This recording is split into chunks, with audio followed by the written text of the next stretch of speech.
Amin. Puji Tuhan, berikan kemuliaan bagi nama Tuhan. Puji Tuhan, jemaat bisa duduk kembali. Terima kasih buat tim PAW yang luar biasa sekali.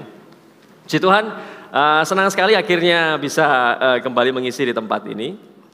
Sebelum saya menyampaikan apa yang Tuhan taruh dalam hati saya bersyukur sekali kalau hari-hari ini gereja ini bergerak begitu luar biasa. Saya bersyukur sekali kalau hari-hari ini saya melihat bagaimana gereja ini dipakai Tuhan untuk bergerak lebih dahsyat dan lebih luar biasa lagi. Anda masih ingat memasuki bulan November tanggal 5 kemarin ada sebuah KKR. Ayo, kalau Anda ingat judulnya apa KKR-nya? Supaya aku tidak binasa. Anda saya berikan informasi bahwa hari itu KKR itu dilakukan dan semua GMS di seluruh pelosok dan semua ROSI pun melakukan hal yang sama. Kita menyerukan baptisan dan Anda tahu bahwa ada berapa jiwa yang hari itu kita baptiskan? Ada 2034 jiwa yang dibaptiskan. Berikan kemuliaan bagi nama Tuhan. Anda bayangkan bahwa dalam satu gerakan gereja ini membawa orang-orang mengerti bahwa mereka harus ditangkap hatinya kepada Tuhan. Dan gereja ini sungguh, kami tidak ingin bahwa kami itu menjadi satu performance yang hanya indah dipandang ketika Anda berada di sana. Kami rindu Anda juga mengalami seperti apa yang kami hari-hari ini alami. Ada pertumbuhan leader lewat CG Fund. Bulan ini adalah bulan November, bulan Oktober kemarin CG Fund kan. Ada berapa orang yang tiba-tiba digeser Tuhan hatinya dari seorang yang biasa ikut CG biasa tiba-tiba mengerti hatinya Tuhan lewat CG Fund. Ada beberapa CG yang tidak punya planning untuk multiplikasi, tiba-tiba ketika melakukan CG Fund, ada satu set ketua grup. Siapa yang hari ini jadi ketua grup? Bisa angkat tangan yang kemarin sempat jadi ketua grup? Ada yang angkat tangan di tempat ini? Wow, ada CG itu yang memang tidak berencana multiplikasi di antaranya Pak Paulus ya. Tidak berencana untuk multiplikasi, tapi ternyata ketika mereka itu ngeset grupnya menjadi beberapa kelompok, tiba-tiba ketika 1 bulan itu mengikuti CG Fund, mereka bawa jiwa-jiwa, mereka bawa orang melayani Tuhan. Hari itu setiap orang itu terbeban untuk melayani orang-orang yang terdekat mereka. VIP dikatakan, very important person. Jiwa-jiwa terdekat mereka bawa. Dan Anda tahu bahwa di minggu pertama ada jiwa-jiwa yang ditambahkan. Di minggu kedua ada jiwa-jiwa yang ditambahkan itu tetap tertanam. Di minggu ketiga mereka tetap ada di sana dan minggu keempat mereka tetap di sana. Ada satu hal yang terjadi saudara. Di akhir CG Fund itu jumlah mereka tidak lagi seperti biasanya. Ketika mereka kembali, tidak cukup rumahnya, betul Pak Paulus ya. Tidak cukup ketika mereka mau kembali. Dulu mungkin sekitar 12 orang. Ketika mereka kembali jumlahnya mungkin jadi 28 atau mungkin jadi 30 orang. Kalau mau kembali tidak cukup. Sehingga tiba-tiba kita melihat bahwa Tuhan itu mengutus orang-orang untuk menjadi leader-leader yang berikutnya. Dan sungguh Tuhan itu memakai setiap kita untuk menjadi pemimpin-pemimpin atas orang-orang yang ada di sekeliling kita. Dan bersyukur sekali lewat momen ini saya bisa melihat bagaimana Tuhan memakai orang-orang yang dulu merasa bahwa saya ini bukan siapa-siapa Pak, saya ini tidak bisa apa-apa. Saya ini kalau nyanyi mencong-mencong sama kayak saya. Saya ini kalau sharing mungkin kadang lompat-lompat, tidak beraturan, sama juga kayak saya. Tapi tiba-tiba ketika mereka itu masuk dalam sebuah kegerakan, Tuhan itu memampukan mereka dari yang biasa-biasa menjadi mampu memimpin. Ketika mereka bisa memimpin orang-orang itu, ketika ditanya, bisa gitu loh memimpin, mereka masih bilang gini, udah bisa Pak, saya ini masih kacau. Lu masih kacau tapi banyak bisa mengumpulkan orang, bawa orang kepada Tuhan. Benarkah itu tidak bisa? Kadang memang Tuhan mau pakai hidup kita untuk maksimalkan setiap kapasitas manusia. Supaya kapasitas kita itu tidak jadi biasa-biasa. Ya, ada satu hal yang luar biasa bahwa lewat CG Fund itu, ini laporan kemenangan juga ya. Laporan kemenangan juga. Sebelum CG Fund, CG yang ada di wilayah selatan itu ada berapa Pak Paulus? 45 betul ya. Ada 45 CG. Sebelum CG Fund. CG Fund 1 bulan itu, hari ini kita kembali dan kita sudah punya plan.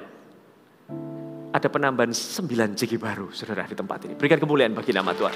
Anda lihat bahwa ada 9 orang yang ditunjuk Tuhan untuk berdiri buat orang-orang yang ada di sebelahnya, untuk berdiri buat orang-orang yang ada di sampingnya, orang-orang yang dulu merasa, aduh aku tidak bisa mimpin. Satu hal saya pahami bahwa tidak ada orang yang tidak bisa mimpin. Setiap orang bisa memimpin orang yang ada di sebelahnya. Saya melihat bahwa beberapa kendala di CG, siapa yang di sini sudah join di CG bisa katakan? Puji Tuhan ya. Beberapa kendala seseorang untuk di CG itu mereka merasa, waduh Pak, saya enggak mau ini Pak, saya enggak ambil lagi beban-beban jadi sponsor Pak. Nanti saya ini hektik Pak, terlalu banyak apa yang saya lakukan terlalu banyak. Saya tuh mendapati bahwa menjadi seorang murid, gereja ini kan mentargetkan setiap Anda ini menjadi murid. Tidak bisa cuma menjadi member atau menjadi jemaat. Murid itu kapan dikatakan murid? Murid itu ketika Anda melakukan the Great Commission atau amanat agung. Yang pertama, jadikan seluruh bangsa muridku, Anda menginjil, baptiskan mereka. Dan kemudian yang terakhir yang seringkali kelewatan. Ajarkan bagaimana mereka hidup. Ini bicara mengenai ketika Anda mengambil bagian menjadi seorang sponsor. Ketika Anda menjadi bagian menjadi seorang sponsor, Anda itu mulai peduli dengan orang yang ada di sebelah Anda. Saat itu, ini quotes pribadi saya ketika saya mengajar ke orang-orang yang ada di bawah saya. Ini quotes pribadi saya. Siapa yang di sini sponsor? Bisa katakan? Siapa yang belum sponsor tapi ikut CG berarti member. Yang ikut CG dan belum sponsor? Siapa yang tidak ngaku kalau misalnya ikut CG dan belum sponsor karena ketakutan nanti sebentar lagi kita datang. Saudara tahu enggak? Bahwa ketika seseorang itu melangkah mengerti hatinya Tuhan, orang itu menjadi mengerti bahwa dalam hidupnya dia itu tidak harus peduli, tidak harus fokus sama dirinya, harus ada orang yang ada di sebelahnya. Ada satu quote sederhana yang saya taruh dalam hati saya ketika saya ngajar kepada orang-orang di bawah saya. Saya katakan seperti ini. Menjadi sponsor itu adalah akhir pembelajaran seorang murid. Anda boleh ikut MSJ 1, MSJ 2, MSJ 3, Pak Paulus akan selalu buka kelasnya. Ya, selalu akan buka. Akan ada pelatihan CGT 1, CGT 2, CGT 3. Ya, kemarin saya baru datang ke kelas CGT 3. Minggu depan saya akan mengajar CGT 3. Anda boleh ikut semua kelasnya. Tetapi kalau Anda tidak menggembalakan orang, maka Anda itu belum menjadi seorang murid loh.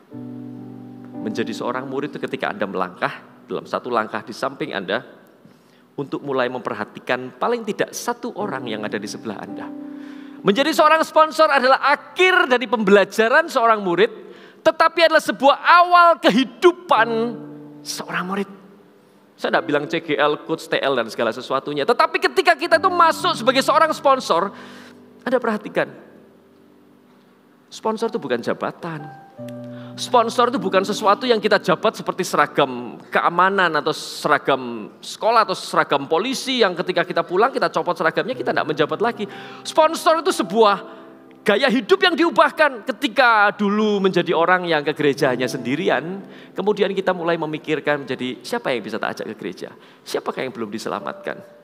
Sponsor itu adalah seseorang yang ketika dia keluar rumah ada orang siram-siram, ada kerinduan untuk tanya, Pak, tidak ke gereja kalau hari Minggu. Sponsor itu adalah ketika kita itu mau komplain sesuatu, tidak enak hatinya, berusaha untuk membela dirinya. Tapi sponsor itu menjadi orang yang menahan diri. Supaya kalau kita marah-marah, nanti Tuhan malah tidak dipermuliakan. Menahan diri, telan aja masuk sampai hilang, ya kan? Dan mempersilahkan Tuhan itu bekerja dan berkarya dalam hidup kita lebih. Saat itu gaya hidup yang seperti itu seseorang itu disebut sponsor. Di gereja kita dikasih label sponsor. Tapi jangan pernah takut ketika CGL Anda datang. Ayo jadi sponsor. Ayo gembalakan paling tidak satu orang yang ada di sebelah Anda. Saat itu adalah awal kehidupan Anda menjadi seorang murid. Ya, jadi jangan takut. Jangan takut kalau hari-hari ini Tuhan memakai hidup Anda lebih besar, lebih bangkit, lebih dahsyat lagi. Dan beberapa minggu ke depan di tempat ini kita akan menambah satu ibadah lagi, yaitu pukul 13.00. Kita melihat ada jiwa-jiwa yang rindu. Puji Tuhan. Kita melihat ada jiwa-jiwa rindu. Tentunya saya tidak melihat adanya jiwa-jiwa yang kesulitan bangun pagi. Maksudnya bukan begitu juga. Tapi saya tahu bahwa ada orang-orang yang memang segmennya segmen siang, yang mungkin tidak bisa ketemu jadwalnya. Maka itu di tempat ini kerinduan kami. para leader, para TL, para coaches untuk melihat sebuah persembahan ibadah pukul 1, sebentar lagi kita akan buka karena kebutuhan jiwa-jiwa akan selalu bertambah. Ini yang saya katakan, ketika seseorang itu meninggikan Tuhan, ketika kepentingannya adalah kepentingan Tuhan, tidak ada kepentingan pribadi ketika dia melayani, saya tahu bahwa Tuhan akan membawa setiap jiwa-jiwa itu datang kepada Tuhan. Dan ini kerinduan kami bahwa Anda sekalian tidak hanya duduk di tempat itu, tetapi merasakan sebuah pengalaman rohani seperti apa yang saya rasakan. Seperti apa yang leader-leader rasakan. Kayak tadi WL-nya itu namanya Joe. Mana Joe? Oh, lagi makan kayaknya Joe. Joe itu juga seorang gembala loh. Joe tadi WL tadi walaupun dia itu WL gini kan sibuk sekali. Tapi dia juga CGL, dia juga gembala juga mengembalakan beberapa jiwa. Jadi setiap orang terpanggil untuk mengembalakan orang-orang yang ada di sekelilingnya. Karena itu kita tidak bisa berhenti sama fokus sama diri sendiri. Ketika kita tuh fokusnya sama diri sendiri, maka hidup itu akan jadi lebih berat dari apa yang pernah kita bayangkan. Dan hari ini saya rindu membawakan sebuah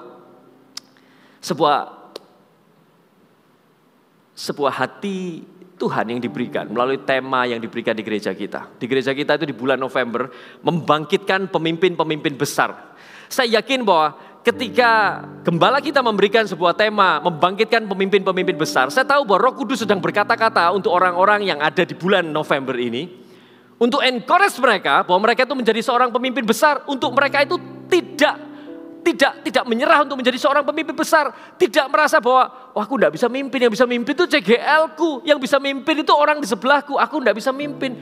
Saya merasa bahwa ketika Tuhan itu memberikan tema dalam kehidupan jemaat, saya tahu bahwa ini adalah satu pesan Tuhan yang memang Tuhan mau sampaikan di bulan November.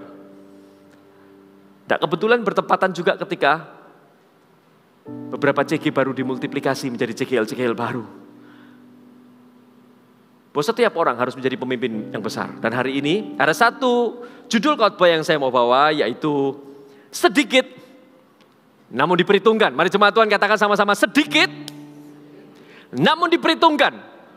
Sekali lagi katakan, sedikit namun diperhitungkan. Katakan kanannya, sedikit namun diperhitungkan gitu. Katakan kirinya, sudah tahu bilang gitu ya. Puji Tuhan. Hari ini saya akan membawakan sebuah sharing firman Tuhan yang saya dapati ketika saya melihat hati Tuhan. Tuhan tuh seringkali pakai sesuatu yang sedikit tapi mengubahkan. Tuhan tuh seringkali memakai sesuatu yang remeh tapi justru bawa impact. Tuhan tuh seringkali pakai sesuatu yang seakan-akan kayak tidak dipandang dunia, tapi justru bikin satu impact yang begitu luar biasa. Karena itu kalau hari ini ada di pandang dunia, mungkin itu sebuah materi, sebuah potensi yang bagus untuk Tuhan lakukan sesuatu buat hidup Anda. Anda paham ya? Daud itu seseorang anak yang tidak diutamakan. Karena ketika Samuel tidak mengurapi, ketika Tuhan bilang, ayo urapi anak Isai, Daud itu tidak ada di sana. Daud sedang mengembalakan dombanya. Mungkin orang tuanya berpikir bahwa Daud ini tidak masuk hitungan. Karena mungkin badannya yang kecil dan mukanya yang pink itu. Dikatakan mukanya kemerah-merahan. Ya, Daud itu tidak ada di sana, tetapi Daud dipakai. Ternyata Daud yang dipakai. Yusuf itu walaupun anak yang paling kecil, tetapi dia itu selalu kalah suara sama saudara-saudaranya. Paling kecil, paling disayangi, tapi selalu kalah suara. Tapi Tuhan pakai kehidupan Yusuf untuk menggantikan peran seorang raja di Mesir. Ketika kita melihat 12 pengintai, yang dipakai Tuhan yang berapa? Yang 10 kah? Atau yang 2 kah? Tuhan kenapa tidak pakai yang 10 aja? Bukankah akan lebih, vote-nya akan lebih bagus kalau Tuhan pakai yang 10. Kenapa Tuhan pakai yang 2 aja? Permisi saya minum dulu ya.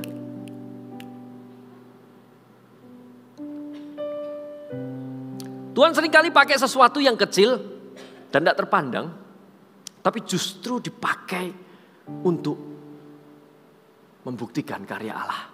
Di satu ayat firman Tuhan di 1 Korintus 1 ayat 27 dikatakan, tetapi apa yang bodoh bagi dunia dipilih Allah untuk memalukan orang berhikmat. Ada satu hal yang ada dalam hati Tuhan, bahwa Tuhan tuh rindu untuk pakai orang-orang yang bilang, Tuhan aku tidak bisa, aku bodoh, aku sekolah tidak tinggi, aku ini bukan orang kaya, mungkin aku tidak bisa lakukan satu besar dalam pekerjaanku atau segala sesuatunya. Satu hal yang saya mau katakan, bahwa Tuhan itu Allah yang mencipta. Allah yang mencipta itu Allah yang berfirman, dari yang tidak ada menjadi ada. Dia tidak cuman membangun sesuatu dari bahan material. Ketika kita lihat karpet ini dari vinil atau dari material kain atau apa, dibutuhkan bahan-bahan sebelumnya untuk membuat sebuah karpet. Atau mungkin sebuah kursi ya dibutuhkan besinya, dibutuhkan kainnya, sponnya. Tapi ketika Tuhan bilang jadilah kursi, Tuhan berfirman maka jadilah kursi. Kita punya Tuhan itu Tuhan yang berfirman, karena itu jangan takut kalau hari ini Anda ditemukan dengan material yang terbatas. Jangan takut bila Anda ditemukan dengan, Pak, saya sepertinya sekolah saya tidak tinggi. Seakan-akan seperti, ya memang saya tidak bisa, Pak. Hari ini Anda datang ke Tuhan yang tepat. Tuhan yang menciptakan Anda. Tuhan yang menciptakan dari yang tidak ada menjadi ada. Itu Tuhan kita. Dan hari ini kita mau buka di firman Tuhan di Markus 2 ayat 1-12. Kita akan baca sama-sama. Satu ayat firman Tuhan ini yang sering kali disampaikan. Saya pernah menyampaikannya sebelumnya di beberapa bulan yang lalu. Tetapi saya akan menyampaikan dengan satu point of view yang berbeda. Kita akan baca sama-sama. Semua sudah mendapatkan? Kalau sudah mendapatkan semua katakan yes. Belum semua kalau gitu. Dicari dulu Markus 2 ayat 1-12. Karena ini yang saya tahu. Ketika kita bisa masuk di pintu depan, penyampaian firman, kita akan terus masuk ke dalam. Tapi kalau pintu depan kita gagal masuk, di tengah kita tidak ketemu, di belakang kita tidak ketemu, pulang kita tidak dapat apa-apa nanti. Anda dapat semua? Kita mau baca sama-sama? Oke, good. Saya akan mulai pimpin dan bacakan, Anda mulai mengikutinya supaya Anda tahu kurang lebih apa yang saya sampaikan. Kemudian sesudah lewat beberapa hari, waktu Yesus datang lagi ke Kapernaum, tersiarlah kabar bahwa ia ada di rumah. Maka datanglah orang-orang berkerumun sehingga tidak ada lagi tempat. Bahkan di muka pintu pun tidak. Siapa yang di CG-nya kalau CG sampai pintunya tidak bisa orang masuk? Sampai pintunya itu berjubel-jubel orang tidak bisa masuk. Belum sampai gitu ya. Tapi waktu itu sudah terjadi. Sementara yang memberitakan firman kepada mereka, ada orang-orang datang membawa kepadanya seorang lumpuh digotong oleh 4 orang. Tetapi mereka tidak dapat membawanya kepadanya karena orang banyak itu. Lalu mereka membuka atap di atasnya. Sesudah terbuka mereka menurunkan tilam tempat orang lumpuh itu terbaring. Ketika Yesus melihat iman mereka, berkatalah ia kepada orang lumpuh itu, "Hai anakku, dosamu sudah diampuni." Ayat ke-6, tetapi di situ ada juga duduk beberapa ahli Taurat. Mereka berpikir dalam hatinya, mengapa orang ini berkata begitu? Ia menghujat Allah. Siapa yang dapat mengampuni dosa selain daripada Allah sendiri? Tetapi Yesus segera mengetahui dalam hatinya bahwa mereka berpikir demikian. Wow, Yesus ini berurusan dengan orang-orang yang bahkan tidak ngomong, tapi hatinya tidak beres. Itu urusannya Tuhan Yesus. Lalu ia berkata kepada mereka, "Mengapa kamu berpikir begitu dalam hatimu? Manakah lebih mudah mengatakan kepada orang lumpuh ini dosamu sudah diampuni, atau mengatakan bangun dan angkat tilammu dan berjalan? Tetapi supaya kamu tahu bahwa di dunia ini anak manusia berkuasa untuk mengampuni dosa." Berkatalah ia kepada orang lumpuh itu, "Kepadamu kukatakan bangunlah, angkatlah tempat tidurmu, pulanglah ke rumahmu." Dan orang itu pun bangun, segera mengangkat tempat tidurnya dan pergi keluar di hadapan orang-orang itu. Sehingga semua takjub lalu memuliakan Allah, katanya, "Yang begini belum pernah kita lihat." Amin. Ada satu pembacaan ayat firman Tuhan yang saya bacakan. Saya pernah membawakan satu perikop ini dalam sebuah judul khotbah, yaitu model iman. Saya pernah menyampaikan dalam ibadah kelima di PCM waktu itu. Ya, ibadah kelima di PCM saya memberikan judul iman yang mengubahkan segalanya. Ada satu point of view yang hari ini saya bawakan berbeda dari hari itu, tetapi dalam satu kondisi yang sama. Hari itu saya membawakan bagaimana tiba-tiba Tuhan itu terpesona dengan satu hal yang dilakukan keempat orang ini. Di ayat firman Tuhan dikatakan ketika Tuhan melihat iman mereka, bukan iman orang yang lumpuh, tetapi 4 orang tersebut, Tuhan itu berhenti melakukan sesuatu. Dan hari ini kita mau cari point of view yang berbeda, tapi sebelumnya izinkan saya melakukan sebuah analisa. Dari situasi ini ada beberapa orang yang datang kepada Tuhan. Anda lihat ya, ketika Anda baca Alkitab, Anda bikin analisa, apa yang terjadi di sana. Ada beberapa kelompok orang yang datang ke tempat itu, yang merasa memang ada segmen-segmen tertentu yang berbeda. Orang pertama adalah orang yang berusaha untuk melihat siapakah Yesus. Orang yang berjubel-jubel itu banyak kepentingannya. Kelompok orang pertama adalah orang yang berusaha untuk cari tahu siapa Yesus. Berkat apakah yang dia mau sampaikan? Berkat apakah yang dia mau berikan? Yang membuat kita itu mengerti siapa Tuhan. Berbagai macam itu, ini kumpulan orang terbanyak termasuk ahli Taurat. Termasuk orang yang berusaha untuk mencibir, termasuk orang yang berusaha untuk menjadi oposisi, termasuk orang-orang yang berusaha untuk menyerang siapa Yesus. Dan kelompok yang kedua adalah kelompok orang-orang sakit. Kelompok orang-orang lumpuh. Orang-orang yang tidak bisa jalan, orang-orang yang butuh kesembuhan, orang-orang yang memang butuhkan sesuatu. Inilah kelompok segmen kedua. Dan segmen yang ketiga adalah keempat orang yang membawa orang di dalam tilamnya. 4 orang. Kalau saya boleh simpulkan bahwa jumlah yang paling kecil adalah pada jumlah 4 orang ini. Jumlah terbanyak adalah jumlah di mana orang datang yang seperti saya sampaikan. Orang yang berusaha untuk tahu siapa Yesus. Orang yang berusaha untuk mendengarkan apa yang Yesus mau sampaikan. Orang-orang yang berusaha untuk melihat orang apakah Yesus. Jenggotnya sepanjang apakah, gondrongnya segondrong apakah. Mungkin orang-orang dengan kepentingan-kepentingan yang mungkin enggak penting-penting banget juga. Termasuk ahli Taurat dikatakan ada di antara mereka. Tetapi 4 orang ini adalah sebuah kumpulan terkecil di tempat itu. Tapi ada beberapa hal yang saya menjadi perhatian, yang walaupun jumlahnya kecil, tapi dia itu menentukan apa yang terjadi di tempat itu. Anda paham? Bahwa 4 orang tersebut adalah orang yang membuat Yesus terhenti dari apa yang dia lakukan. Ayat yang kedua dari Markus 2 dikatakan, maka datanglah orang-orang berkerumun sehingga tidak ada lagi tempat di muka umum.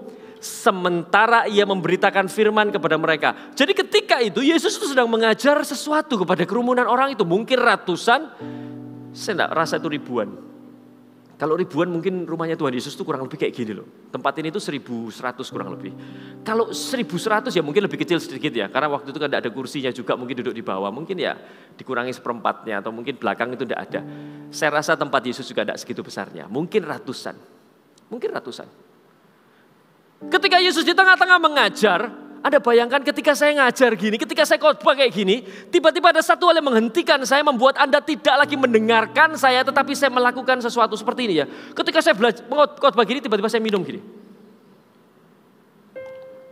Ada sesuatu yang berhenti, ada sesuatu yang membuat ratusan atau banyak orang yang datang itu terhenti fokusnya, cuman karena satu hal. 4 orang ini membuat Yesus berhenti melakukan sesuatu yang menjadi fokus sama airnya. Fokus sama iman ke-4 orang tersebut. 4 orang ini membuat Yesus bergerak dari apa yang dia lakukan hari-hari itu. Ketika dia mengajar, Tuhan Yesus berhenti. 4 orang ini membuat Yesus melakukan mujizatnya. 4 orang ini membuat Yesus yang asalnya mungkin masih belum mau ngapa-ngapain, tiba-tiba Yesus itu mengampuni dosa seseorang. 4 orang ini membuat ketika seseorang itu lumpuh, tiba-tiba Yesus lakukan mujizat dan orang itu berjalan. 4 orang ini membuat Yesus berurusan dengan orang-orang yang berusaha untuk mencibir. Anda tahu enggak bahwa segala sesuatu yang kita lakukan itu selalu ada feedback negatifnya kok. Positif atau negatif, selalu ada feedback negatifnya, selalu ada respon negatifnya. Karena itu, jangan takut melakukan yang positif. Karena yang ternyata yang negatif aja, tetap dapat feedback negatif. Ketika saya sebagai seorang gembala di tempat ini, sesekali saya harus mengambil sebuah keputusan-keputusan yang mungkin tidak nyaman buat beberapa orang juga. Tetapi ketika itu sebuah kebenaran firman, saya tetap harus sampaikan. Walaupun ketika saya ambil keputusan, saya sampaikan, saya pun masih dapat feedback negatif. Tapi tidakkah Anda tahu bahwa ketika saya tidak mengambil keputusan, saya juga dapat feedback negatif. Sadari bahwa apapun yang kita lakukan, selalu akan ada oposisi-oposisi yang berusaha untuk menjatuhkan kita. 4 orang tersebut berusaha untuk melubangi atap. Ketika turun, saya merasa kalau saya mungkin di antara ratusan orang yang di depan, mungkin saya salah satu orang yang bilang, oh boy. Saya mungkin salah satu orang yang bilang, ngapain sih ini kok bikin rusuh ya kan. Belum lagi yang di sana mungkin habis dari salon, kejatuhan bubuknya gipsum, putih semua. Tiba-tiba jadi putih kayak bapak di depan rambutnya putih semua. Tapi ini asli ya, ini asli putih nih kayak Pak Ganjar. Ini bukan musim politik ya, cuma memang mirip orangnya ya. Puji Tuhan. Hari itu orang yang membuka itu tiba-tiba membuat beberapa orang gusar. 4 orang ini membuat Yesus berurusan untuk memberikan pembelaan kepada 4 orang tersebut. Anda bayangkan ketika dia bongkar tempat itu, beberapa ahli Taurat yang merasa benar itu bilang gini, ini ngapain aja 4 orang ini, bikin rusak, bikin rusuh suasana aja.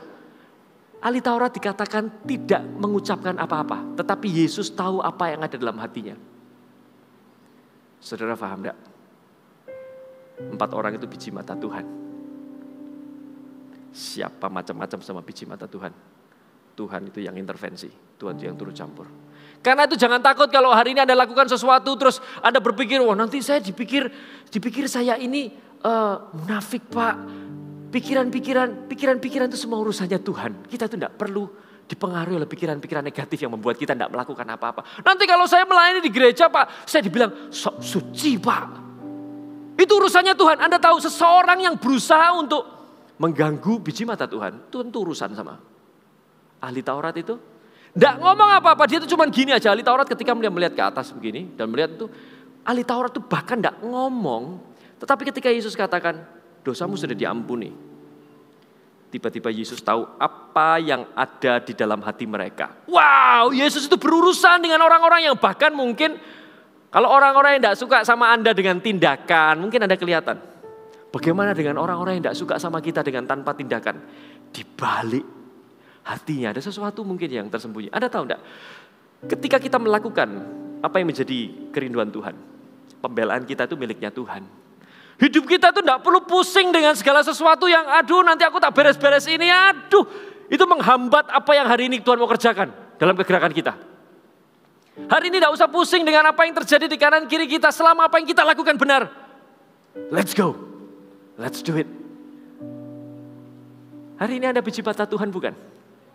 Kalau Anda biji mata Tuhan, saya tahu orang yang macam-macam, pegang biji mata Tuhan. Tentu akan lakukan sesuatu sama orang itu. Biji mata Tuhan itu yang ini adalah biji mata Tuhan itu yang ada di dalam mata ini. Ketika seseorang berusaha untuk pegang mata Anda, bukankah Anda akan, bahasa Inggrisnya itu girap-girap. Kalau orang mau pegang mata Anda, bukankah Anda pasti wuss, Anda akan paling pertama yang Anda lakukan tutup mata dulu. Siapa 4 orang ini yang membuat Yesus itu sampai lakukan begitu banyak hal, membuat bahkan ratusan orang yang ada di sana itu seperti seakan-akan berhenti fokusnya kepada orang lumpuh itu.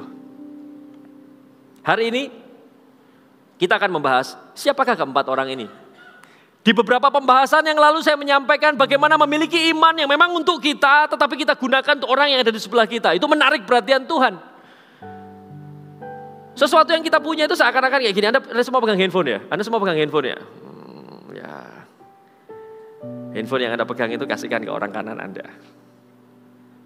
Lupa itu handphone saya tahu itu handphonemu, tapi handphone yang kamu punya Anda kasihkan ke orang sebelah kanan Anda. Anda punya bawa duit di dompet, Anda buka, ada duitnya katakanlah 150.000. Dan duitnya itu saya minta serahkan kepada orang yang ada di sebelah Anda. Lupa itu kan punya saya tahu iman itu punya setiap kita. Iman itu punya kita ketika kita percaya kepada Tuhan. Tuhan berikan iman keselamatan, tapi Tuhan juga memberikan karunia iman untuk kita itu berdoa. It's okay untuk berdoa, Tuhan berkati saya dalam pekerjaan saya, berkati saya dalam keluarga saya, tuntun saya dalam tuntunanmu, berkati dengan masa depan yang indah, yang penuh dengan harapan. Adalah baik, it's very okay, adalah normal punya iman terhadap sesuatu. Tetapi ketika kita pakai iman kita, Tuhan aku berdoa untuk Pak Kris Tuhan, dipakai lebih luar biasa lagi di dalam Tuhan. Loh, Tuhan tuh bilang gini, loh ini sebetulnya kan porsi doa kan porsimu. Harusnya ini kan jam doa, ini kan jam doamu. Kenapa kamu naikkan itu sesuatu yang bukan dirimu? Hal itu menarik perhatian Tuhan.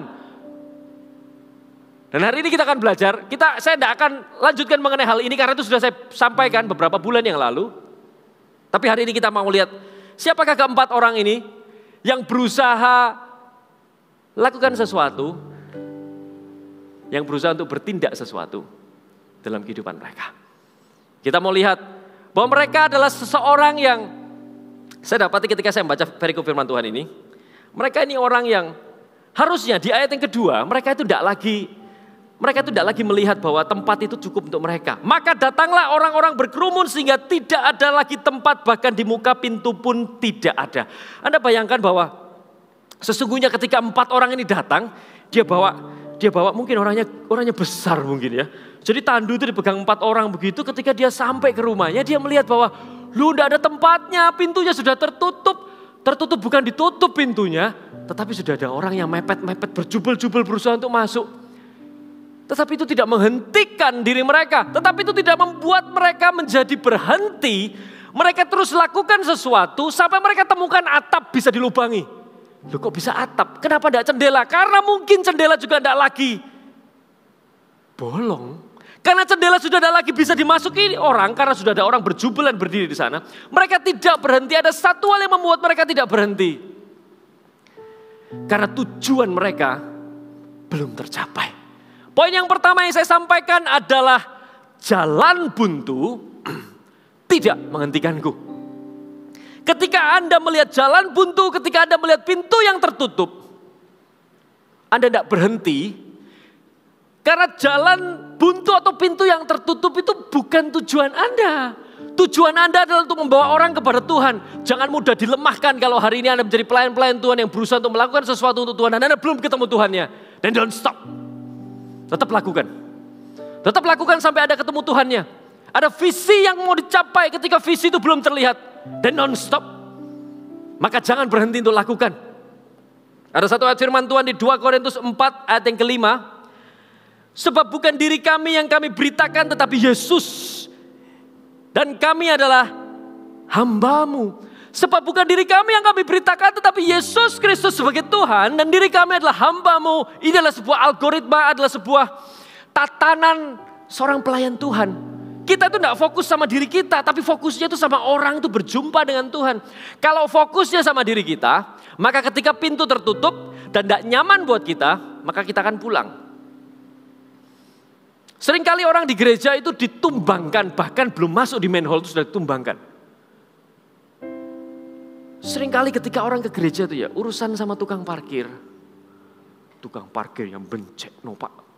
Loh kenapa? Karena ketika saya mau parkir dikasihkan orang lain Pak.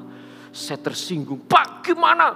Kan biasanya kafling parkir saya ini kan kafling saya kok sekarang dikasihkan ke orang lain. Wah dia tidak enak hati sama tukang parkirnya. Anda tahu tidak apa yang terjadi? Tidak jadi gereja loh. Loh, Anda ini kan mau ketemu Tuhan. Anda ini mau ketemu Tuhan, belum ketemu Tuhan masih ketemu tukang parkirnya. Anda sudah ngamuk-ngamuk tidak jadi ke gereja. Anda pulang makan bakso pun baksonya jadi tidak enak kok. Anda pulang makan gado-gado itu gado-gadonya lebih tidak enak, lebih gado-gado lagi. Seringkali orang itu tersinggung di depan dan membuat apa yang sesungguhnya dia cari itu tidak pernah ketemu. Anda pernah lihat, hari-hari ini saya tidak lihat. Dulu zaman saya kecil, saya tuh sering lihat di pagar rumah itu ada gambarnya Doberman. Terus ada tulisannya apa Bu Mel? Awas anjing galak, ya kan? Rumahnya tertutup semua, terus ada lubangnya satu dibuat tek gini kan. Sudah dikasih awas anjing galak. Ketika mau tek, tiba-tiba ada anjingnya keluar dan sungguh bukan anjing pom, tapi Doberman yang keluar. Waduh itu menakutkan ya kan. Tiba-tiba di depan rumah. Tidak jadi ketemu sama yang punya rumah. Tersinggung sama Doberman-nya. Loh Pak mau ketemu Doberman-nya apa ketemu sama orangnya? Kalau ketemu sama orangnya yang ngomong. Jangan berhenti itu ketok pintunya sampai ketemu orangnya. Baru ketemu Doberman-nya itu sudah tersinggung. Malah yang lebih parah lagi. Belum diketok cuma tulisan awas anjing galak itu sudah tersinggung. Kita dikira apa? Anjing galak. Tidak jadi mampir. Bayangkan ya seringkali orang itu dilumpuhkan oleh sesuatu yang memang bukan tujuannya. Kalau hari ini visi Anda apa? Anda belum lihat visinya, jangan berhenti untuk lakukan. Sebab yang kami beritakan itu Yesus Kristus, kami ini hamba-Mu. Jadi fokusnya itu bukan di perasaan kita, tetapi di orang yang bertemu dengan Tuhan. Jangan melayani ketika fokusnya pada diri kita, Anda akan mengecewakan orang yang Anda layani. Dan terlebih lagi Anda akan mengecewakan Tuhan. Karena ketika kita melayani, kita itu membawa hatinya Tuhan. Ketika kita melayani sebagai CGL, sebagai sponsor gitu. Apa Pak jadi sponsor, gesekan kanan, gesekan kiri. Tuhan seringkali pakai gesekan itu untuk menajamkan kita. Seringkali ya saya dapati bahwa seseorang yang gagal digesek, dia tidak pernah jadi tajam. Seseorang yang gagal mengalami gesekan, dia tidak akan pernah jadi tajam. Katakan tumpul.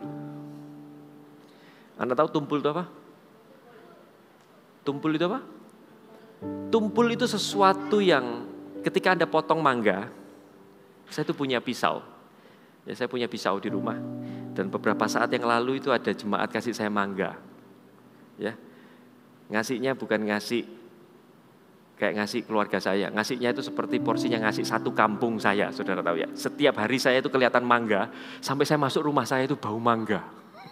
Ya, begitu banyaknya. Tapi akhirnya saya kasih ke orang-orang juga supaya merasakan mangganya juga. Ketika saya potong mangga, ketika pisaunya itu tumpul, Anda tahu itu bahaya sekali. Mencong sana, mencong sini, karena apa? Tenaga saya butuh besar untuk memotong kulitnya, butuh lebih besar. Tetapi kemudian saya panggil asisten rumah tangga, saya bilang saya minta asahan pisau. Saya mulai mengasah pisau tersebut. Ketika saya asah satu arah gitu ya, supaya betul ya, kalau ngasah pisau satu arah ya. Karena saya rasa kalau dibolak-balik gini kan ya jadi tambah tumpul ya, satu arah. Dan itu memakan waktu. Ketika saya baru asah, saya cuci kembali pisaunya, saya potong, saya tidak butuh tenaga besar loh. Karena pisaunya tajam. Anda kalau mau jadi orang yang tajam, jangan lari dari gesekan. Jangan terus cari gesekan tapi. Pak, saya mau tajam Pak. Setiap orang tak gesek Pak. Jangan jadi gitu juga. Jangan jadi gitu juga. Ya kan, di mana-mana cari masalah ya kan. Antri gitu terus nyerobot. Saya lagi mengasah diri saya. Wah, itu yang tidak berkenan di hadapan Tuhan. Kalau hari ini di pelayanan kita temukan bahwa di dalam pelayanan kita menemui gesekan-gesekan. Stay where you are. Besi menajamkan, manusia menajamkan sesamanya. Karena itu kita itu hanya bisa ditajamkan dengan sesama kita. Kita itu tidak jadi tajam kalau kita gesek-gesek di pintu itu. Gesek-gesek di tembok, tidak jadi tajam kita. Tapi kalau Anda mau punya ketajaman rohani, berdirilah di tempat sampai gesekan itu tidak lagi terasa. Bukan kebal, bukan. Tapi Anda beres hati Anda. Ketika Anda belum ketemu visinya, ya jangan berhenti. 4 orang ini adalah orang yang tidak mudah menyerah ketika melihat pintunya tertutup. Dia terus berjalan karena apa? Belum kelihatan Yesusnya. Dia mulai naik ke atas, Saya juga bingung. Setahu saya, waktu saya ke Yerusalem situ ya. Kayaknya kok, tapi tidak tahu zaman. Tapi waktu itu kita sempat ke tempatnya zaman rumah Tuhan Yesus miniaturnya. Saya tidak tahu itu rumah Tuhan Yesus itu betul, tapi paling tidak itu merepresentasikan dari batu ya Pak ya. Ya, kok dari batu? Itu bongkar atapnya itu loh gimana caranya? Waduh, bukankah mereka tuh bawa palu, bawa linggis itu bikin bolongan. Itu tidak mudah. Orang-orang yang seperti 4 orang ini adalah orang-orang yang akan berjumpa dengan Tuhan. Ketika saya melayani, saya tahu. Ketika orang melayani, Pak, jadi sponsor itu tidak mudah. Saya tahu, tidak mudah memang. Tapi Anda kerap kali kan ketemu Tuhan. Pak, masuk melayani itu berat Pak. Orang-orang itu seringkali tidak setuju sama kita Pak. Seringkali kita kalau melayani gitu orang mencibir sama kita. Saya tahu. Tapi kalau Anda menyerah, Anda tidak menyerah. Anda akan ketemu sama Tuhannya. Tiba-tiba Tuhan lihat ke atas. Kalau hari ini pintu itu menghentikan Anda, jangan berhenti. Ada satu quotes yang bagus. Jangan berhenti ketika Anda menemukan pintu tertutup. Karena setiap pintu tertutup yang Anda coba buka adalah sebuah jalan menuju pintu yang terbuka. Kan Anda sudah coba pintu yang tertutupnya dan memang tidak bisa masuk. Kalau Anda satu pintu tertutup dan Anda bilang, wah wis buyar. Anda tidak akan pernah ketemu pintu terbukanya. Anda pernah lihat Takeshi Castle? Takeshi Castle tahu ya? Apa bahasa Indonesianya? Benteng Takeshi. Ya, ada pintu-pintu tertutup. Mereka berusaha buka sampai ketika dibuka ada monsternya. Ketika kita dapat pintu tertutup, ada pintu yang tidak bisa dibuka. Cek. Move on. Cek, move on. Setiap pintu yang tertutup itu adalah sebuah petunjuk. Anda ketemu pintu yang terbuka. Jangan berhenti ketika ketemu pintu yang tertutup. Karena Tuhan itu sedang menunggu Anda. Masuk lewat atas atap. Hari ini, jangan cuman taruh dalam hati, oh jalan keluar itu cuman kalau ada pintunya. Tuhan tidak bergerak seperti apa yang Anda pikirkan. Tuhan punya rencananya sendiri. Poin yang kedua yang saya mau sampaikan. Beban berat tidak membuatku lambat. Saya tahu bahwa orang-orang ini adalah orang-orang yang ketika mau melayani itu membuat mereka itu seperti seakan-akan menjadi, mereka itu bisa menyalahkan situasinya. Ya gimana sudah bawa orangnya gitu ketika di depan pintu. Ya kan. Ya kan siapa yang biasa kayak gini. Ya kan. Gara-gara kamu sekarang kita tidak bisa masuk. Anda bayangkan kalau orang lumpuh itu dibawa, digotong terus sampai situ disalah-salahin. Apa enggak tambah mati gitu ya. Sudah digotong, ayo kamu terima mujizat, digotong sampai situ. Wah, telat gara-gara kamu terus dibanting gitu. Kira-kira terus orang lumpuhnya itu apa enggak sakit hati gitu ya. Duh, tak pikir mau dilayani malah dibanting-banting, pulang disuruh pulang sendiri ya kan. Anda bayangkan ya, orang yang mau melayani itu berbeban enggak? Berbeban lah. Memang beban. Tapi ada satu hal yang kita mau pahami bahwa tidak semua beban itu membebani hidup Anda. Manusia itu bisa memilih bebannya. Jangan mengira bahwa beban hidup ini seperti seakan-akan membunuh Anda. Ada satu ilustrasi yang tiba-tiba terpikirkan ketika saya melakukan hal ini. Saya tuh ada pegawai, ada karyawan di kantor saya. Ketika suatu saat saya itu beli air mineral yang galon itu. Saya beli itu dalam jumlah yang cukup banyak karena galon itu tiba-tiba hari-hari ini kan banyak sekali kan. Dulu kan kayak jarang, sekarang tuh galon kayak gampang sekali gitu ya. Jadi saya tuh di rumah, di kantor saya galon tuh ada belasan. Jadi saya tuh belinya itu lama sekali. Sampai akhirnya ketika saya beli ada berapa Pak? Saya hitung galon saya, belikan semua. Dan ketika galon tuh turun di depan kantor, pegawai saya yang biasa angkat-angkat itu merasa gini, waduh, angkat-angkat. Saya bilang gini, taruh di atas aja ya, jangan di bawah nanti menghalangi jalan. Waduh, 1 galon itu berapa liter ya? 18 ya? 19 liter. Setahu saya 1 liter itu 1 kilo. Kalau air ya, 1 liter itu 1 kilo. Berarti itu 19 kilo. Ketika saya lihat seperti itu ya, saya lihat ya hatinya agak tidak benar. Waduh, ya kalau misalnya dia bergembira, asik ada galon aku akan seperti itu. Kalau dia tuh lihatnya, waduh angkat-angkat gitu ya kan, saya tahu hatinya. Dia mulai angkat, dia mulai taruh sama temannya. Saya tahu dia tidak sampai marah-marah, dia berusaha untuk taat. Tapi dia tahu, waduh ini kayak beban. 19 kilo. Tapi ada satu hal yang berbeda ketika Anda pergi ke tempat kebugaran. Orang-orang yang badannya kayak Pak Adi itu, ya. Itu kalau ngangkat bench press, ya. Itu 120, belum stangnya. Dan itu dilakukan tidak cuma 1 kali. 10 kali. Repetisi 10 kali. Berarti 100 kali. Anda lihat ya, bebannya bukankah kilonya tetap sama? 18 kilo dan 18 kilo di gym itu artinya bisa beda loh. Anda paham enggak? 18 kilo untuk ngangkat galon aqua sama 18 kilo di gym. Orang kalau di gym ketemu 18 kilo kurang. Berapa? 25. Tambah lagi.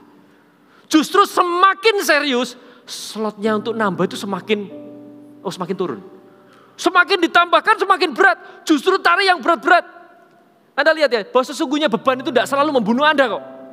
Anda paham enggak? Bahwa beban itu tidak selalu memperlambat hidup Anda. Tergantung dari mana Anda melihatnya.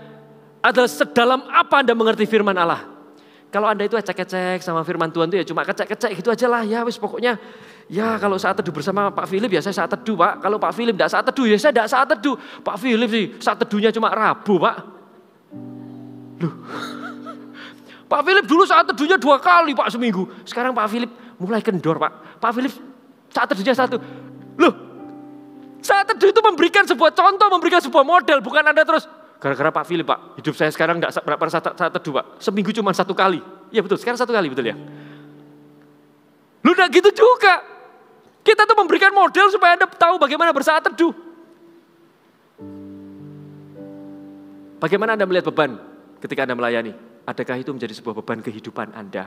Duh Pak, sorone Pak mau melayani. Mau melayani aja Pak, dari rumah ke tempat saya melayani itu 40 menit. Itu saya. Itu saya. Karena rumah saya tidak di daerah sini, rumah saya itu di daerah barat. Untuk ke tempat ini, saya menyeberangi beberapa persimpangan. Tapi tidak dengan Anda kan. Ada beberapa orang, ya, Bapak yang di belakang itu. Kalau ke sini cuma lurus toh gini. Mungkin kalau merem nyetir gitu sudah sampai di Ayani. Ya kan? Tapi tidak saya. Saya kalau lurus gini ya, masuk hutan. Tidak tahu kemana. Bagaimana Anda melihat sebuah beban dalam hidup Anda? Beban itu harusnya tidak membuat Anda lambat. Mari kita mau buka di Matius 11 ayat yang ke-28. Saya akan bacakan ya. Marilah kepadaku semua yang letih lesu dan berbeban berat. Aku akan memberikan kelegaan kepadamu. Pikulah kuk yang kupasang dan belajarlah padaku. Karena aku ini lemah lembut dan rendah hati. Dan jiwamu akan mendapatkan ketenangan. Sebab kuk yang kupasang itu enak. Dan bebanku pun ringan. Saudara, Anda pahami hal ini? Bahwa manusia itu hidup akan selalu ada beban di pundaknya. Ada orang bilang gini, wah enak kamu sekarang tidak ada beban. Tidak mungkin. Pasti ada sesuatu hal yang dia taruh di pundaknya. Hanya, kenapa Anda bisa katakan orang itu tidak punya beban? Karena tidak terlihat dibebani. Coba Anda ganti hidupnya jadi hidupnya Anda. Hidupnya Anda jadi hidupnya dia. Anda akan merasa bahwa bebannya itu sungguh berat. Tetapi beberapa orang tidak merasa beban itu berat. Bahkan seseorang yang tinggal di kamar tergelap dan paling sepi sekalipun, bukan jaminan kalau orang itu tidak mendapatkan masalah. Buktinya, beberapa orang depresi ketika mereka itu hidup sendirian. Anda paham ya? Anda paham? Bahkan ketika seseorang itu memutuskan, aku tidak kumpul sama orang aja supaya aku tidak ada beban. Saat tidak kumpul sama orang itu pun akan keluar beban. Tuhan itu memberikan sebuah arahan. Pikulah kuk yang kupasang. Sebab kuk yang kupasang itu enak dan bebanku pun ringan. Maksudnya apa? Tuhan itu tahu bahwa manusia itu akan memiliki beban. Pikiran kita itu akan punya slot. Kita mau pakai untuk pikirkan hal yang kerajaan Allah. Dan sisanya untuk hal yang di dunia yang mungkin mengganggu kita. Atau kita akan sediakan slot kosong untuk pikiran hal yang mengganggu dunia. Yang mengganggu hidup kita. Kekhawatiran, ketakutan dan segala sesuatu sampai penuh. Dan ketika kita mati nanti. Kita tidak punya sesuatu hal yang bisa dipikirkan untuk Tuhan. Manusia itu akan selalu punya slot di pikirannya. Tidak mungkin slotnya itu kosong. Pasti dia pikirkan sesuatu. Walaupun di tempat tergelap sekalipun. Dia akan taruh slot sesuatu yang dia pikirkan.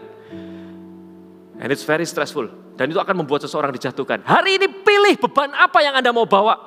Seseorang itu tidak harusnya membawa beban-beban yang harus dia bawa. Hari ini beban apa yang harus Anda bawa. Anda pastikan bahwa beban yang Anda bawa adalah beban yang membawa Anda kepada kekekalan. Anda pastikan ketika Anda itu melayani orang itu ada bebannya enggak? Ada bebannya. Ketika kita mau ke CG, kita ngajak orang gitu ya. Berarti kita jemput Pak.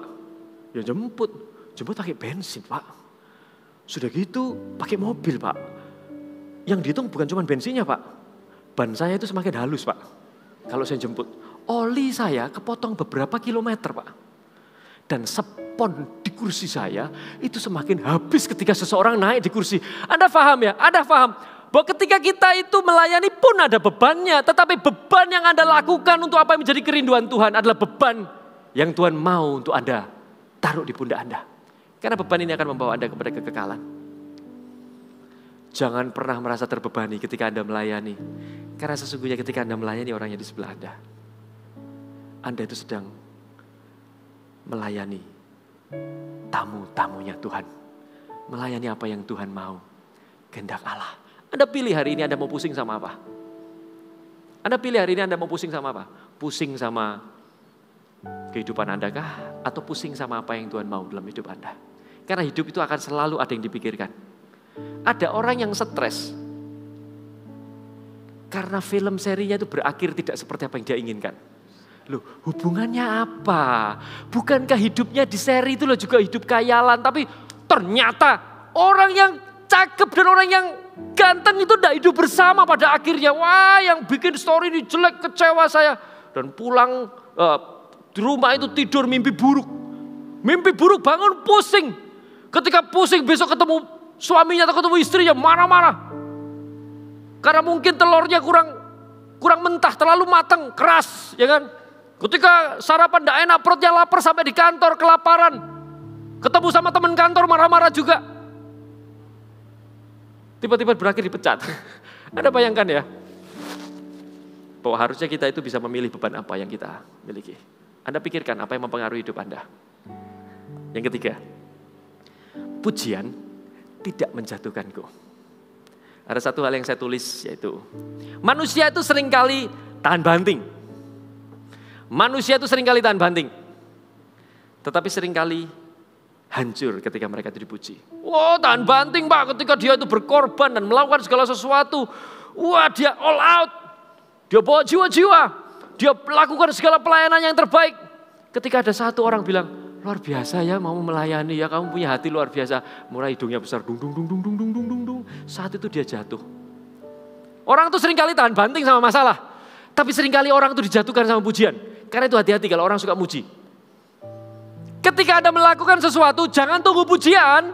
Tapi tunggu instruksi yang selanjutnya untuk lakukan. Ketika seseorang menantikan pujian, Pak, saya butuh pujian sebagai bahan bakar saya. Anda akan kecewa. Karena seseorang yang dipuji itu cenderung menikmati pujian itu dan cenderung untuk menaruh segala bebannya. Jangan hidup dari pujian. Pujian itu boleh. Pemimpin bahkan di beberapa materi yang saya sampaikan, pemimpin itu harus memberikan pujian juga. Tetapi pemimpin tidak membunuh orang yang dipimpinnya dengan pujian.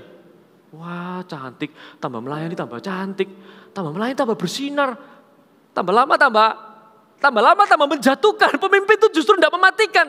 Ada pujian yang disampaikan kepada bapak, kepada anak-anaknya. Wah, pinter ya kamu ya. Tapi ada juga ajaran yang harus disampaikan, ada didikan yang harus disampaikan. Tidak terus, wah kamu pinter ya, terus pinter ketika anaknya merasa pinter, tiba-tiba anaknya tidak belajar, tidak apa saudara? Anda pahami bahwa pujian itu tidak menjatuhkan Anda.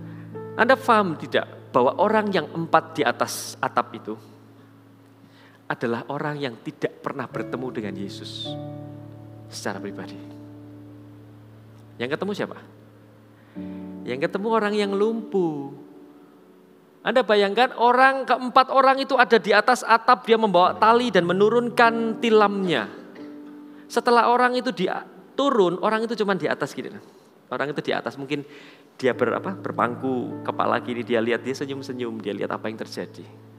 4 orang tersebut lihat dari atas, dari lubang itu. Dia tidak bertemu Tuhan Yesus. Dia tidak berjumpa dengan Tuhan. Kita itu mengantarkan orang untuk bertemu dengan Tuhan. Ketika Tuhan bilang, iman siapakah ini? Woi kamu 4 orang itu, keren, dahsyat bro. Mungkin saat itu justru dia itu akan jatuh. 4 orang itu tidak terus gini. Woi saya yang bawa, ini saya yang bawa. Tadi lumpuh Pak, sekarang berjalan. Saya yang doakan, ini saya yang doakan. Anda tak kasih tahu ya, ada satu algoritma ketika kita itu melayani, buka Matius 6 ayat 3. Saya akan bacakan. Tetapi jika engkau memberi sedekah, janganlah diketahui tangan kirimu apa yang diperbuat oleh tangan kananmu. Hendaklah sedekahmu itu diberikan dengan tersembunyi, maka Bapamu yang melihat yang tersembunyi akan membalasnya kepadamu. Apa yang diberikan oleh tangan kirimu, jangan diketahui tangan kananmu. Ketika tangan kiri memberikan sesuatu, taruh belakang tangan kananmu supaya tidak tahu. Firman Tuhan itu menyampaikan bahwa apa yang kamu lakukan, kamu tidak perlu dapat pujian. Karena ketika kamu mendapatkan pujian, kamu sudah mendapatkan upahmu. Anda paham enggak? Kalau apa yang kita lakukan, pelayan-pelayan, para pendoa-pendoa, kalau hari ini kita mendoakan orang dan orang itu sembuh, sebaiknya memang kita tidak dengarkan pujian. Karena kalau kita sudah dengarkan pujian, mungkin Tuhan juga tidak melanjutkan apa yang menjadi upah kita. Izinkan ketika kita melayani, ketika ada sesuatu terjadi, revival terjadi, mengadakan sesuatu, banyak orang dibaptis, banyak orang dimenangkan. Kemarin yang 5 November itu dari 2034 orang di seluruh dunia yang dibaptis, gereja ini membaptiskan 12 orang. Betul ya Pak Kris? Betul ya? Yang Pak Kris renang-renang di sini tuh 12 orang ya? Berapa? 11 ya? 11 orang kita baptiskan ketika kita lakukan sesuatu dan itu bikin impact. Sebaiknya kita tuh sembunyi di belakang salib. Sebaiknya kita tidak perlu kelihatan, muka kita tidak perlu muncul. Tuhan saja dipermuliakan. Anda paham enggak? Kalau kita kasih sesuatu dan orang lain tidak bilang thank you. Harusnya Anda tidak bilang, aku baru ngasih. Ketika seseorang tidak bilang terima kasih, Tuhan itu yang akan melakukan sesuatu di tempat yang tersembunyi. Anda paham ya, ayat firman Tuhan ini dikatakan, maka Bapamu melihat apa yang tersembunyi dan akan membalasnya kepadamu. Kalau kita belum terima balasannya, maka Tuhan akan membalasnya. Hari ini kalau kita merasa bahwa kita itu harus terima balasannya, maka Tuhan tidak lakukan pembalasan. Hari ini kalau kita disakiti dan kita sudah balas, Tuhan tidak akan lakukan pembelaan. Hari ini siapa yang sudah disakiti hatinya? Oh saya berusaha untuk membela Pak, saya berusaha untuk membuktikan diri saya. Ya Tuhan tidak lakukan pembelaan. Tapi kalau Anda diam, siapa menyentuh orang yang dikasihi Tuhan, dia menyentuh biji mata Allah. Tuhan mau berurusan dengan setiap Anda. Anda paham? Bahwa kalau nanti suatu saat ada sesuatu yang baik terjadi di tempat ini, saya tidak perlu diingat. Saya akan duduk paling pucuk. Saya akan duduk di tempat yang paling belakang. Ya harus makin bertambah, ku harus makin berkurang. Yesus saja yang disembah, ku di tempat paling belakang. Terus gimana? Bila Yesus ditinggikan dan salibnya diberitakan, ya akan membawa semua orang datang kepadanya sekarang. Anda paham? Bahwa kita itu tidak layak terima kemuliaan. Anda mau doakan siapa, Anda membawa orang dan tiba-tiba dia dipulihkan hatinya, tiba-tiba dia dipulihkan. Kita itu tidak pantas terima untuk, terima kasih ya. Terima kasih itu sudah terlalu banyak, sudah kelebihan. Katakan dengan benar, kemuliaan bagi Tuhan. Tidak boleh kita itu untuk terima kemuliaan. 4 orang ini setidaknya saya dapat 3 poin yang bisa dimunculkan. 3 poin ini membuat orang-orang ini menjadi orang-orang yang mengubahkan. Orang-orang yang justru mengubahkan sebuah situasi dalam sebuah perkumpulan. Tiba-tiba mengubahkan gaya khotbah Yesus tiba-tiba berubah. Sesuatu hal yang mau Yesus sampaikan tiba-tiba berubah menjadi sebuah KKR kesembuhan. Karena iman ke-4 orang tersebut. 4 orang itu akan selalu minoritas. Tetapi akan selalu menentukan apa yang terjadi di tempat itu. Demikian juga dengan kita. Kekristenan itu akan selalu minoritas. Tapi selalu menentukan apa yang terjadi di kota kita tercinta. Karena ada orang-orang yang berdoa. Karena ada orang-orang yang mencintai Tuhan. Itu sebabnya kota kita ini begitu aman. Begitu mencintai orang-orang yang ada di sekelilingnya. Karena ada orang-orang yang berdoa. Sesuatu yang minoritas itu justru diperhitungkan selama minoritas itu membawa nama Tuhan. Karena Tuhan itu tidak pernah kecil. Karena Tuhan itu tidak pernah kecil. Kalau hari ini Anda kecil, Anda bawa Tuhan yang besar. Supaya Anda tidak jadi minoritas. Buat saya tidak masalah kalau saya minoritas. Selama saya bawa nama Tuhan. Saya tahu bahwa apa yang dilakukan itu akan selalu diperhitungkan. Saya undang untuk PAW bisa naik ke atas.